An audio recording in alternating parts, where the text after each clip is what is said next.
Olá pessoas, bem-vindos e bem-vindas ao Vives. Eu sou a Vivi Maurei e nesse podcast compartilho algumas reflexões sobre livros, filmes e séries, cultura pop, tudo que não consigo colocar no Substack. Além de falar um pouco sobre a vida como imigrante brasileira vivendo em Portugal.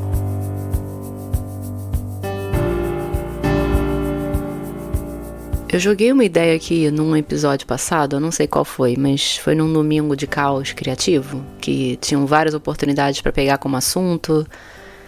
Eu acabei escolhendo, se eu não me engano, pelo Project Hail Mary. E eu acabei não voltando nessas ideias. E uma delas foi o trailer da nova série de Harry Potter e o quanto ele não mexeu comigo. E o fato de eu não ter reagido como eu achei que eu fosse reagir. E isso pra mim foi um motivo pra refletir, porque né, tudo pra mim é motivo pra refletir. E pra isso, pra refletir sobre isso, eu vou ter que voltar aqui no tempo um pouquinho com vocês. Pra quem é ouvinte regular, talvez você já tenha ouvido uma coisa ou outra do que eu vou dizer aqui. Na verdade, eu não sei, porque eu falo as coisas aqui e depois eu esqueço. Mas pra entender o quanto eu sou fã de Harry Potter, a gente precisa resgatar memórias do ano de 1999. Como vocês sabem, talvez, eu não sei, eu li O Hobbit com 12 anos e logo depois Senhor dos Anéis, assim que eu fiz 13. Eu lembro até que eu fiz 13, eu faço em abril, né, e estava perto do inverno no Rio, e eu lembro de ter lido já O Retorno do Rei, se eu não me engano, num dia de chuva, não foi num dia só, né, mas eu lembro da chuva e do frio. Pra estar frio no Rio de Janeiro, gente, só se for julho ou agosto, e olhe lá, né? Então, mais ou menos nessa época. Só por isso que eu lembro. E nessa época eu ia todos os dias, praticamente, pra beber. Já falei aqui da beber com vocês. Porque eu jogava vôlei lá nos dias de semana e minha vida social dos fins de semana tava lá também, com minhas amigas e os crushes. Tinha uma biblioteca no clube que eu ia de vez em quando para estudar, encontrar enciclopédias para trabalhos da escola, quando isso ainda existia, não tinha computador nem internet, né? E eu adorava a ideia dos livros, de forma geral, eu sempre gostei, né? Quer dizer, já fui um pouco resistente, mas eu sempre gostei do romance de ler um livro, né? O ato romântico de ler um livro.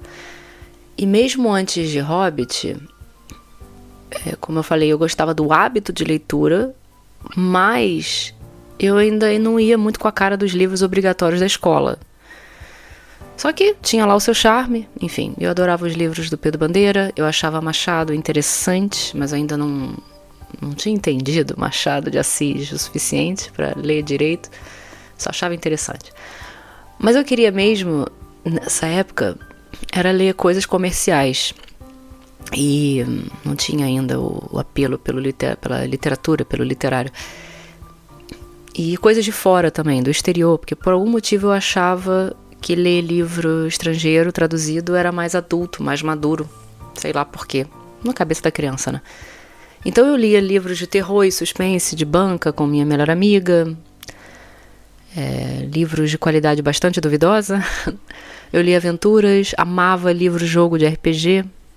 Eu adorava uma coleção americana chamada Goosebumps, e às vezes até arriscava ler em inglês para ver se eu entendia. Meu irmão tinha uma coleção completa não, mas tinha vários no armário dele em inglês, eu pegava. Então eu não era exatamente inexperiente com a leitura, embora eu ainda não fosse a geek que eu sou hoje. Mas antes disso tudo, antes mesmo até de Tolkien, eu arrisco dizer que foi quem me deu um empurrão para gostar de livros, foi a Agatha Christie. E nessa biblioteca da BB tinha dezenas de livros dela para alugar. Dela e do Stephen King. Eu lembro muito bem de ter lido Stephen King nessa época também. E eu era meio metida besta de querer ler livro de adulto. Nessa mesma época, por exemplo, eu li Lolita, para vocês terem uma noção. Enfim. Eu acho que até li Lolita antes, eu acho que devia ter 10 ou 11 anos, bem antes. Louca, eu sei, eu achei em casa, no armário da minha mãe, lá em cima, subi o armário, eu lembro de eu escalando o armário, a cômoda para chegar no armário, e eu subi para pegar os livros de Shakespeare, os livros que a minha mãe tinha daquelas guardas antigas, sabe, daquelas capas e lombadas antigas, e eu achei que ela comprou numa coleção de banca, tipo de colecionador, você comprava uma coisa e ganhava um livro, né, e era uma capa azul, completamente azul, capa dura, do Lolita. Foi por isso que eu consegui ler sem ela saber. Enfim, um belo dia, voltando pra minha historinha, um belo dia, antes da minha aula de vôlei, eu nunca vou esquecer essa cena, eu tava de short, blusa e joelheira apoiada num calcanhar, e eu fui devolver um livro da Agatha Christie na biblioteca.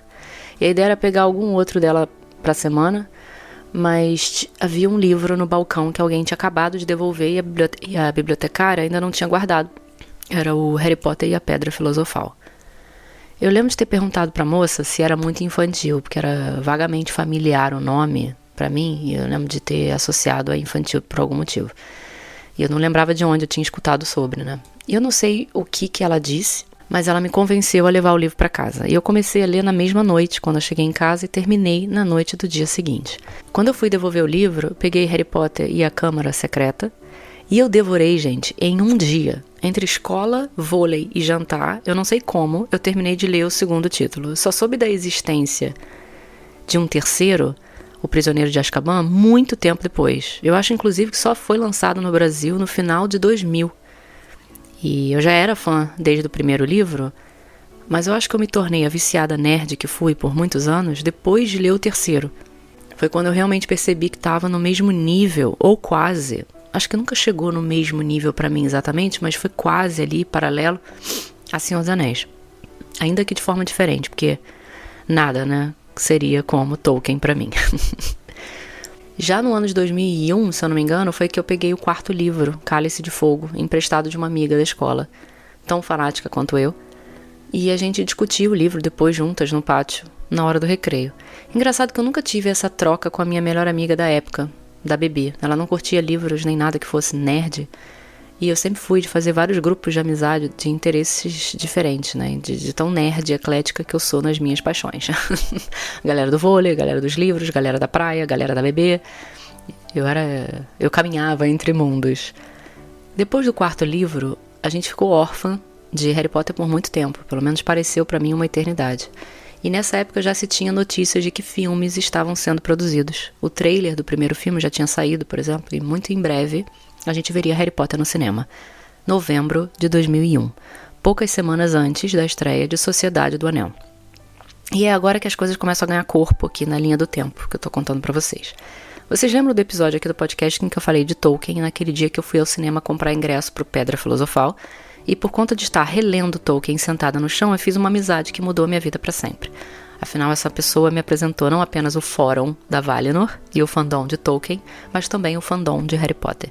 E nesse primeiro filme eu fui com um monte de gente, a galera da Bebê e também essa amiga, né, super fã da escola que tinha me emprestado os últimos livros.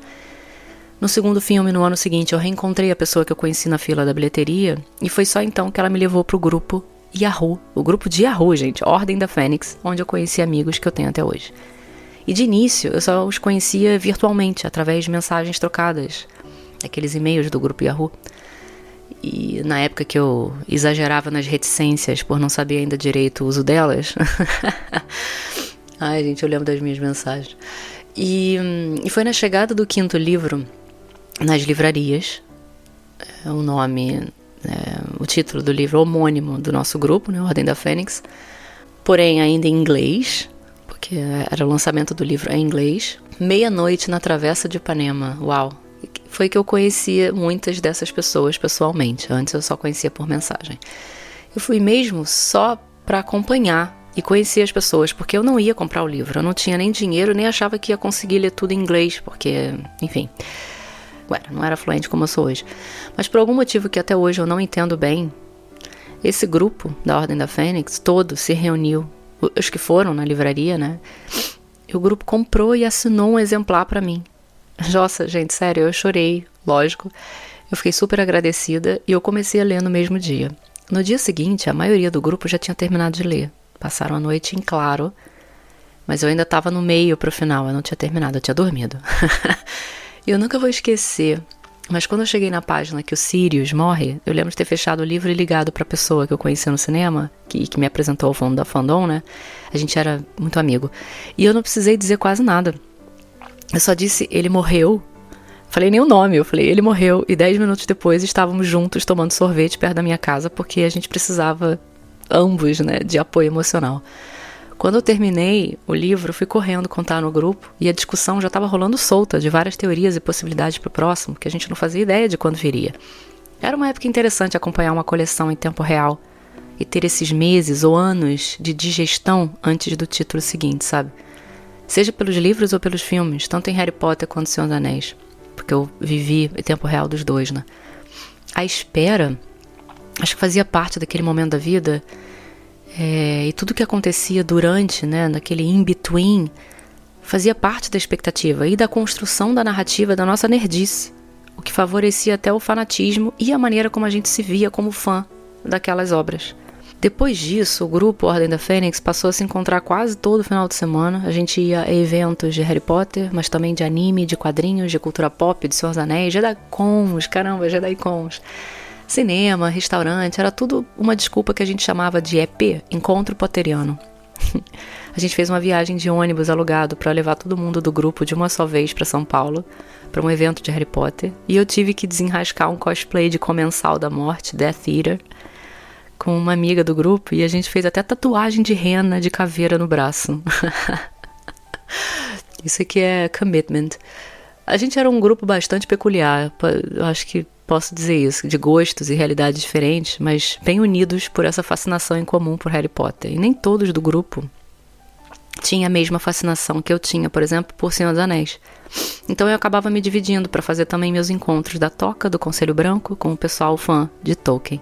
Eu ia também para churrascos em Vargem Grande, longe pra caramba da zona sul do Rio, onde eu morava. Ia para encontros uma vez por mês num jardim, em Niterói. Foi uma época dedicada às minhas nerdices, sem dúvida. E o grupo da Ordem da Fênix cresceu, boa parte dele participou da criação do Potter Rio, o primeiro evento de Harry Potter oficial no Rio de Janeiro. Eu fiquei tão feliz quando a fundadora, né, desse Potter Rio, porque éramos do grupo, Ordem da Fênix foi quem fundou, né, mas a fundadora mesmo, quem levou isso adiante, me chamou para participar da criação e ajudar de alguma forma. Eu era uma pirralha, né, eu acho que no primeiro eu ainda tinha 15 anos, mas eu fiz parte disso e foi bem legal. E o Potter Rio teve 3 edições. Trabalhei nas 3. Algumas pessoas do grupo se desentenderam e a Ordem da Fênix foi dividida, mas nessa altura também o Yahoo Grupo já estava meio caído e a gente já se falava constantemente de outras formas, então, whatever, né? E eu mantive amizade e contato com uma das partes desse grupo e a gente se tornou praticamente BFF. Mais uma vez, fomos meia-noite na livraria, em novembro de 2005, para comprar o 6º livro da série. Dessa vez eu mesma comprei meu exemplar, eu nunca vou esquecer nessa época que lendo esse livro, meu Deus, o luto que eu senti com a morte do Dumbledore, como se fosse uma pessoa real da minha família. Nossa, eu fiquei arrasada. Muito pior de como eu fiquei, por exemplo, com a morte do Sirius, e olha que eram os meus 2 personagens favoritos. Mas temos que colocar a coisa aqui em perspectiva, gente, que o primeiro Harry Potter eu li com 13 anos. Vocês lembram, né? Eu falei aqui. Eu aqui, nessa época, já tinha 19. Olha a quantidade de tempo que eu passei vivendo e revivendo essa história com esses personagens dentro e fora das páginas e das telonas. Porque eu tinha esse grupo e esses eventos e toda a minha vida nessa fase era rodeada de cultura pop. Ok, várias coisas, mas né, muitas coisas de cultura pop, mas de forma geral havia ali uma tríade principal que foi Senhor dos Anéis, Harry Potter e Star Wars. Um dia eu conto a história da minha relação com Star Wars aqui, mas não agora. Então, quando um personagem morria ou ficava junto de outro, né, tipo romance e tal, ou sofria ou ria, a gente vivia aquilo junto. E isso aconteceu no grupo também. Casais terminaram, casais se formaram, tiveram filhos, e eu que fazia, e ainda faço parte desse grupo, eu vivi tudo isso nos bastidores dessa paixão em comum que a gente tinha. Eu comecei a namorar com um amigo de um amigo desse grupo, e a gente foi todo mundo na livraria meia-noite de novo no lançamento do 7º e último Harry Potter, em novembro de 2007. Eu já era uma jovem adulta de 21 anos e havia toda uma era de lembranças na minha cabeça, de situações vividas com aquele grupo e com aquelas pessoas que já eram a minha família, ou pelo menos eram minha família Harry Potter. Da mesma forma que eu tive também uma família Senhor dos Anéis, por conta dos filmes, enfim. E eu sofri também quando fui ver Retorno do Rei no cinema, e eu considerava o fim de uma era, porque durante esses anos, né, de 2002, que é no caso do Brasil, quando estreou o primeiro, no dia 1º de janeiro, e o segundo em dezembro do mesmo ano, até 2003, quando chegou o terceiro, nossa, tanta coisa aconteceu, gente. muita coisa. Foi assim também com o fandom de Harry Potter por muitos anos. Aliás, muito mais anos, claro, né? Porque são mais livros, mais filmes. E eu não comentei direito ainda, mas toda a estreia de quase todos os filmes, exceto os primeiros, que a gente não se conhecia ainda, eu também estava com esse grupo. Nós estávamos todos sempre juntos. Eu lembro que eu passei a noite em claro para ler esse 7º e último livro, porque eu sabia que esse seria o ritmo da galera, né? E eu queria dessa vez poder comentar com eles em tempo real as coisas. Foi uma sensação um pouco agridoce, confesso, terminar o livro. Não apenas porque eu não amei na primeira leitura, de fato eu não me apaixonei pelo fechamento, mas porque, de novo, era o fim de uma era. Eu já era adulta, minha infância tinha ficado para trás há muito tempo. Não íamos ter mais aquela energia, provavelmente, para os encontros do Harry Potter. Cada um já vivia uma fase diferente na vida, tudo era diferente. E eu gostava, sempre gostei de mudanças, então não era exatamente esse o problema, mas tinha um fator nostálgico de para onde a gente vai agora, se aquilo que nos unia acabou. Depois dos livros, foi bom poder esticar ainda essa era com os filmes que ainda faltavam estrear. Por ser do fandom e desse grupo, eu tinha entrada VIP para os eventos, digamos assim, tipo para as pré-estreias dos filmes e tal. E ver qualquer que fosse o filme de Harry Potter com a família potteriana, toda numa noite especial, não tem preço. Mas a melhor experiência, sem dúvida, foi ter sido chamada para a pré-estreia de Harry Potter e as Relíquias da Morte, parte 2 da Grand Finale. Imagina fãs vestidos de cosplay. Estávamos sempre, mas nesse dia foi mais especial ainda. Fãs vestidos de cosplay. Eu estava dessa vez, se eu não me engano, de estudante da Corvinal, porque eu tive uma crise de identidade nessa fase, mas eu sou Grifinória all the way, gente, não se engane. Subindo o bondinho do Morro da Urca, Pão de Açúcar, porque a transmissão do filme foi numa sala montada lá em cima com a presença do ator Tom Felton, que interpretou o Draco Malfoy. Eu vi o ator a menos de 1 metro de mim. Consegue imaginar? 14 de julho de 2011, não vou esquecer, eu tinha 25 anos. A bandeira do Brasil que o Tom levou pra casa, sei lá, tinha assinatura da família potteriana toda. Último filme, pra fechar com chave de ouro, inesquecível, pro pomo de ouro, vai. Inesquecível, eu chorei nesse dia, mas eu chorei muito mais depois, quando a ficha caiu. Harry Potter sempre foi pra mim, assim como o Senhor dos Anéis, um símbolo da amizade, do percurso da amizade. Ela não precisa durar pra sempre, nem ser a mesma para sempre, porque sofre mutações da mesma forma que nós sofremos mutações, e tudo bem. E tendo isso em mente e no coração, eu achava romântico e bonito que cada um tivesse uma história singular e única para além do grupo, sabe? E da família.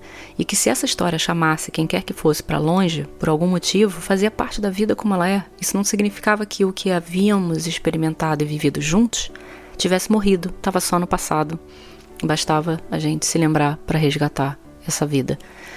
E curiosamente, depois de tantos anos, o grupo que ficou, as pessoas que permaneceram da era Ordem da Fênix, ganhou outro nome, os Knights, e a gente se fala até hoje, nós temos esse grupo até hoje. Tem gente nos Estados Unidos, tem gente em São Paulo, eu tô na Europa, alguns casais tiveram filhos, esses filhos já estão grandes, uma tem até mais de 18 anos.